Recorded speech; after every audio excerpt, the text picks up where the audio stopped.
Bismillahirrahmanirrahim. Assalamualaikum warahmatullahi wabarakatuh. Hai anak-anakku sekalian, jumpa lagi di pembelajaran tematik 5I, benda-benda di sekitar kita, khususnya muatan pelajaran IPA. Hari ini kita akan belajar tentang benda tunggal dan benda campuran, atau zat tunggal dan zat campuran. Oke, kita lanjut ke materi kita. Nah, sekarang kita masuk ke pembelajaran kita hari ini. Apa itu materi?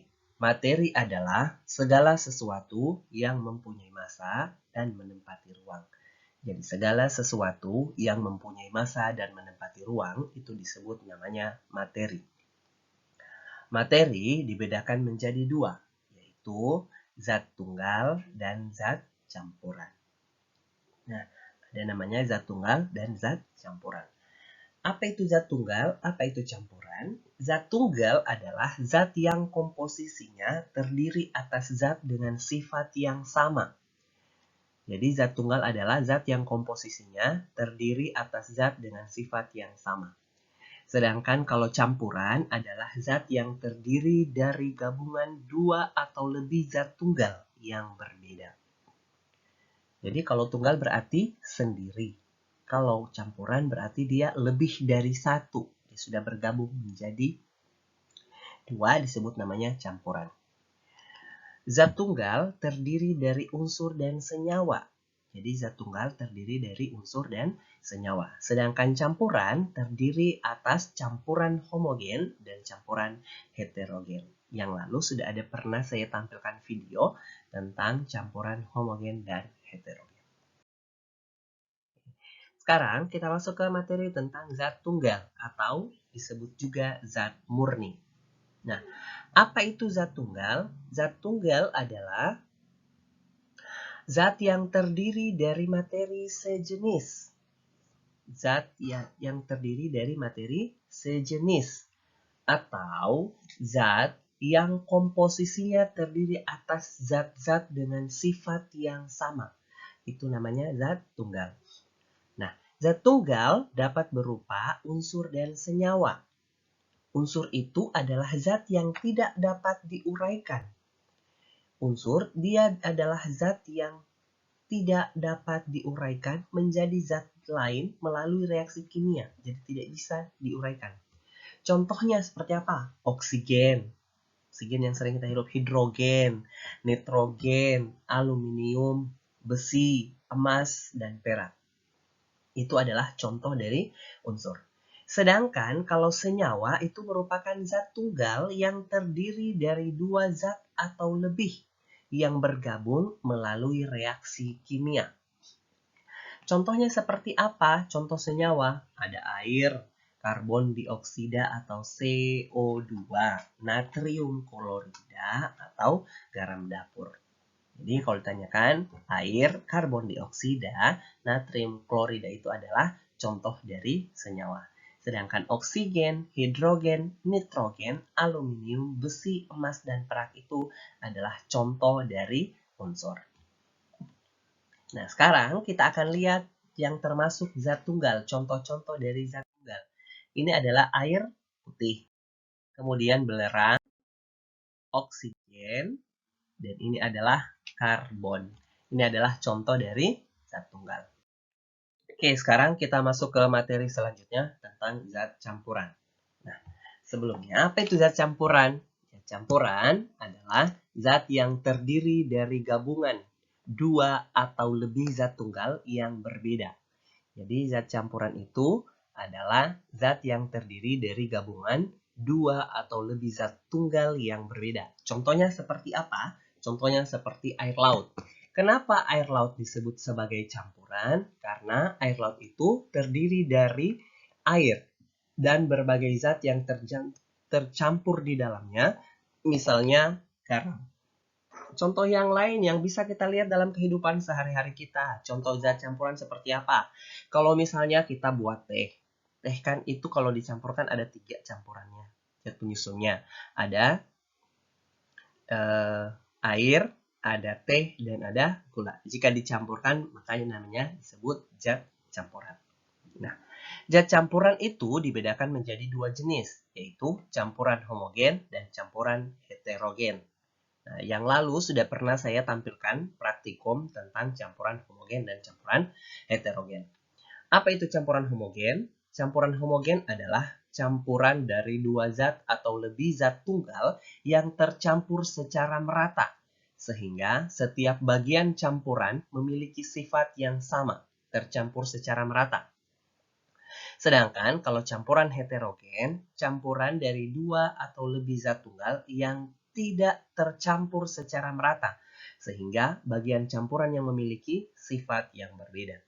Jadi, kalau campuran homogen itu yang tercampur secara merata, sedangkan campuran heterogen adalah campuran yang tidak tercampur secara merata. Ntar saya akan tampilkan contoh-contohnya. Nah, ini dia air laut. Air laut ini termasuk dengan zat campuran. Disebut namanya campuran. Contoh dari campuran adalah air laut. Oke, yang selanjutnya ini adalah contoh-contoh dari campuran homogen. Contoh campuran homogen itu adalah campuran air dengan garam. Yang kedua, contohnya campuran air dengan gula. Yang ketiga, teh manis atau teh poci yang bisa ada di kantin. Yang keempat, alkohol 70%. Yang kelima, sirup. Dan yang terakhir, larutan cuka. Masih banyak lagi contoh campuran homogen lainnya, tapi ini hanya ada 6 yang ditampilkan. Ingat, campuran homogen itu campuran dari dua atau lebih zat yang tercampur secara merata. Jadi kalau dia tercampur secara merata dan memiliki sifat yang sama, itu disebut namanya campuran homogen. Selanjutnya kita masuk ke contoh campuran heterogen. Nah, ini adalah contoh campuran heterogen. Contohnya apa? Larutan kopi. Yang kedua cat dan adonan beton. Yang ketiga ada obat batuk yang berbentuk cair. Yang keempat campuran pasir. Yang kelima keju. Dan yang terakhir ada campuran air dengan minyak. Ini adalah contoh dari campuran heterogen. Ingat, campuran heterogen itu adalah campuran dari dua atau lebih zat tunggal yang tidak tercampur secara merata. Karena dia tidak tercampur secara merata, maka disebut namanya campuran heterogen. Nah, untuk yang larutan kopi, kenapa dikatakan sebagai dia campuran heterogen? Karena dia masih memiliki ampas atau endapan.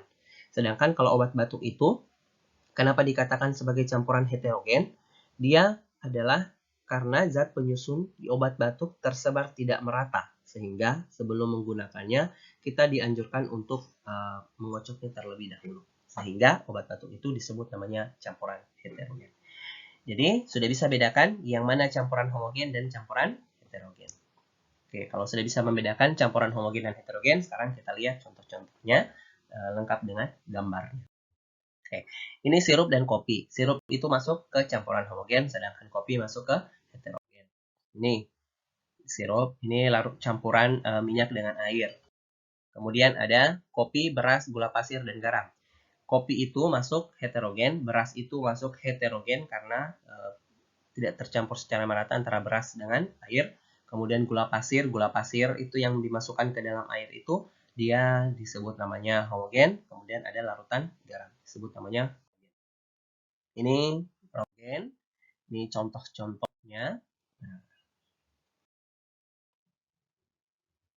Oke, sekarang kita masuk ke materi kita yang selanjutnya tentang benda-benda di lingkungan sekitar. Nah, pada saat ini, kita biasa sering melihat orang keluar menggunakan masker. Jadi, kita harus tahu dulu apa fungsinya masker. Masker itu berfungsi untuk menyaring udara yang kita hirup. Udara itu merupakan komponen penting kebutuhan makhluk hidup di bumi.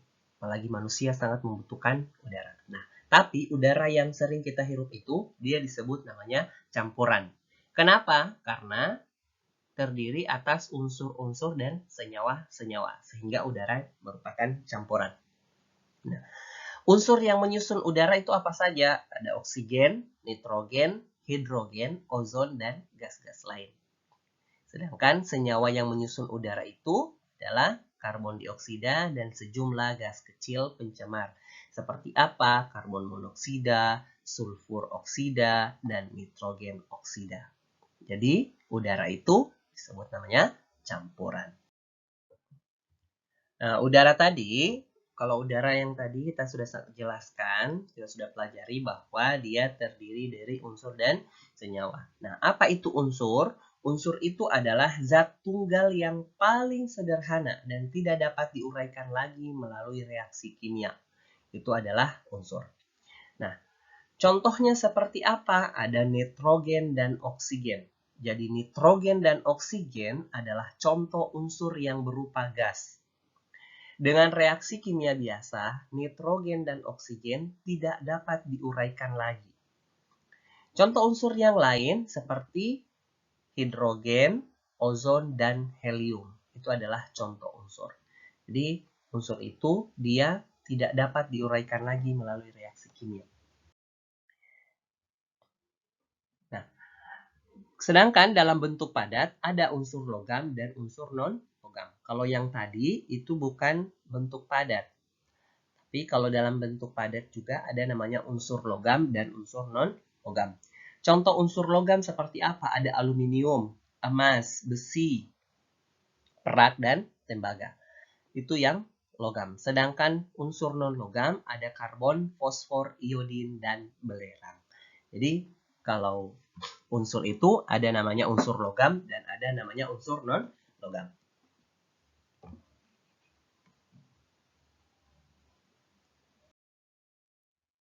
Nah, kita sudah tahu apa itu unsur. Sekarang kita masuk ke senyawa. Karena udara disusun oleh unsur dan senyawa. Terdiri atas unsur dan senyawa. Nah, apa itu senyawa? Senyawa adalah zat-zat yang tersusun atas dua unsur atau lebih yang bergabung melalui reaksi kimia. Jadi senyawa adalah zat yang tersusun atas dua unsur atau lebih zat yang bergabung melalui reaksi kimia. Contoh senyawa itu seperti apa? Air dan garam dapur. Nah, air tersusun atas dua jenis unsur, yaitu hidrogen dan oksigen. Jadi air itu ada dua unsurnya, yaitu hidrogen dan oksigen. Nah, garam dapur tersusun atas natrium dan klorin. Contoh senyawa lain yaitu sukrosa, contoh senyawa yaitu sukrosa atau gula pasir, asam asetat itu atau asam cuka, kemudian natrium klorida atau garam dapur, dan karbon dioksida atau CO2. Itu adalah contoh senyawa. Nah, itu dia materi kita hari ini. Semoga dapat membantu kalian. Nah, sekarang ada beberapa latihan soal yang perlu kalian kerjakan. Saya punya di sini 10 soal latihan. Yang pertama, benda yang dicampurkan ke dalam air dan tidak menyisahkan bagian benda itu sendiri dinamakan campuran apa? Yang kedua, benda yang dicampurkan ke dalam air dan menyisahkan bagian benda itu sendiri dinamakan campuran. Yang ketiga, contoh campuran homogen yaitu. Yang keempat, contoh campuran heterogen gitu. Yang kelima, zat tunggal yang tidak dapat diuraikan menjadi zat lain dinamakan. Yang keenam, garam yang mudah larut dalam air dan tidak menyisahkan endapan termasuk contoh campuran. Yang ketujuh, segala sesuatu yang mempunyai massa dan menempati ruang disebut apa?